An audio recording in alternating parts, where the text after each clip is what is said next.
Tagaytay staycation na budget friendly for only 2,000 pesos, good for 2 packs na.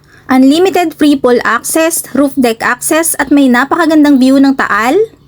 Syempre dito lang yan sa Cityland Tagaytay Prime Residences. So heto na nga guys, mag room tour muna tayo. So pagpasok nyo nga, ang unang bubungad sa inyo ay ang napakalaking queen size bed na ito. At ito naman ang kanilang kitchen area kung saan pwede kang magluto. Meron na ring refrigerator na pwede nyong gamitin. Yun nga lang, walang laman. Syempre kayo mismo ang bibili ng pagkain nyo. Meron na ring mga panloob na tsinelas, good for 6 packs, kaya hindi nyo na kailangang magdala. Meron na ring oven toaster, electric kettle, at syempre lutuan na pwede nyong gamitin. Ayan. Meron na ring mga cups and utensils, plates, at syempre yung iba pang kailangan sa pagluluto na hindi ko lang na-videohan. Isa nga sa mga nagustuhan ko dito ay itong separated toilets and bath. Maliit lang yung kanilang bathroom pero napakalinis at napakabango. Hot and cold shower na rin at may free conditioner and shampoo pa. At eto naman ang kanilang toilet.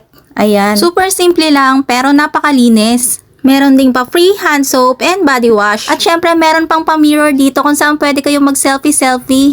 Ayan ang queen size bed. At syempre may pa-mirror ulit. Meron ding chairs and table kung saan pwede kayong magkainan. Oh, alam ko yan, iniisip nyo ha. Fully air-conditioned nga pala yung room pero meron pa silang pa-extra electric fan. Meron ding wifi at TV na perfect for Netflix and chill. They can accommodate up to 6 packs kaya naman meron silang mga extra pillows and blankets. Syempre mga B, meron din silang pasupa. Ayan, pwedeng-pwede dyan kahit anong posisyon. Mang pagtulog. Provided na rin ang mga towels na pwedeng-pwede nyong gamiting pamunas. Ay, ano ba yan? Kung ano-ano talagang iniisip nyo. At yun na nga guys, meron pa silang pa sofa bed dito at syempre table ulit. At eto na nga guys, yung favorite spot ko dito, ang kanilang balcony. Overlooking view kasi matatanaw nyo dito ang napakagandang view ng Taal Lake at Taal Volcano.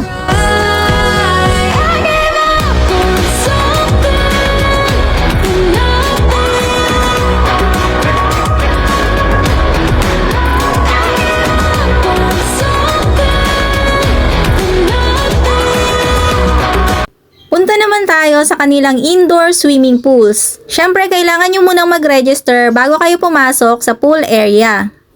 Ito ang kanilang kiddie pool na safe para sa inyong mga anak. Unlimited, free pool access to mga B, kaya yes, hindi kayo magbabayad. At eto naman ang adult pool. Malaki at malinis, kaya naman siguradong mag-e-enjoy kayo. Malapit nga din pala to sa mga restaurants and transportation terminal. Pati na rin sa mga malls kung saan pwede kayong mag-shopping at kumain.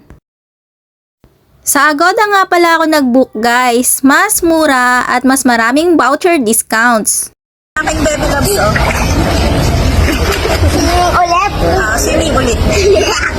Langoy-langoy lang tayo ngayong 2024. Wow! Sisi tayo, guys. Uy, amay babala. Yay! Dito kami guys sa Prime Residences. So ano pang hinihintay nyo? Sa mga nagpaplanong mag-staycation dyan, mag-book na kayo dito sa Tagaytay Prime Residences. At hanggang dito na lang muna ang aking video. Kita-kits next time. Bye!